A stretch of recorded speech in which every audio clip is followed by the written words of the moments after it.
میرے آقا علیہ السلام فرماتے ہیں امین وہ لوگ ہیں، یعنی امانت دار وہ لوگ ہیں جو غسل جنابت صحیح طور پہ کرتے ہیں اور جلدی کرتے ہیں۔ اچھا، غسل جنابت بھی صحیح طور پہ ہونا چاہیے۔ حضور اکرم صلی اللہ علیہ وسلم فرماتے ہیں جب کسی کو جنب کی کیفیت ہوتی ہے تو اس کے بال میں جنابت ہوتی ہے، اگر ایک بال بھی حالت جنابت میں دھلنے سے رہ گیا تو پاکی نہ ہو۔ لوگ تو دھڑا دھڑ پانی ڈال، بدن پہ پانی بہانے کا نام غسل نہیں ہے۔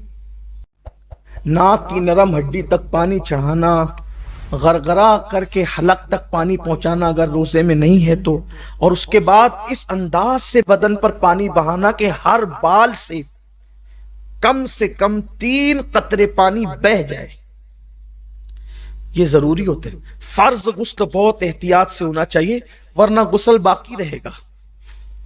کچھ لوگ تو بس بدن پہ 3 4 بچوں کے باپ ہو گئے لیکن غسل کرنا سیکھ ہی نہیں سکے۔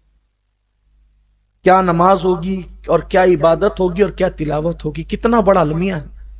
تو اس لیے میرے آقا علیہ السلام نے فرمایا کہ اگر تم یہ چاہتے ہو کہ گناہوں سے پاک ہو کے قیامت کے دن اللہ سے ملاقات کرو تو غسل جنابت اچھی طرح سے کیا کرو۔ حضور اسلام نے کہا کہ اچھی طرح سے کیا کرو، اس لیے غسل جنابت اچھی طرح سے کرنے کی عادت ڈالیں۔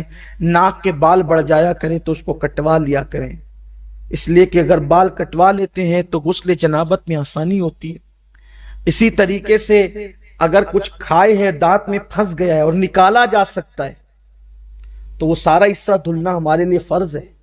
غرغرہ کرنا چاہیے، اور غرغرہ کرنے میں شرماؤ مت کہ آواز آئے گی تو لوگ کیا کہیں گے، لوگوں کو چھوڑ دو، کون کیا کہے گا۔ حلق کے اندر پانی پہنچنا چاہیے۔ اسی لیے کافر کبھی پاک نہیں ہو پاتا،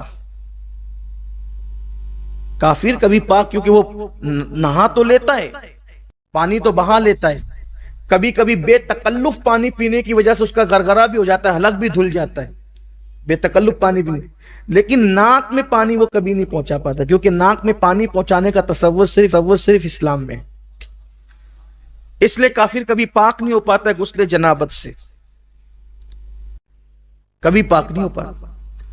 اسی لیے ہمارے حضور مفتی اعظمین کا تقوی یہ تھا کہ کبھی آپ کافر کے ہاتھ کی بنی ہوئی چائے بھی نہیں پیتے تھے، حالانکہ پی سکتے ہیں لیکن نہیں پیتے، ان کا مزاج تھا۔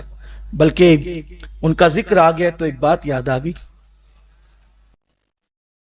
ایک ایسی خوبصورت محفل تھی جہاں حضور مفتی اعظم اور محدث اعظم دونوں جمع تھے۔ چائے آ گئی، اور چائے آئی تو چائے رکھی گئی، اتفاق سے چائے ہوٹل سے آئی تھی، تو سیدی مفتی اعظم نے پوچھا کہ چائے کہاں سے آئی؟ تو کسی نے کہا کہ وہ فلانے کے یہاں سے۔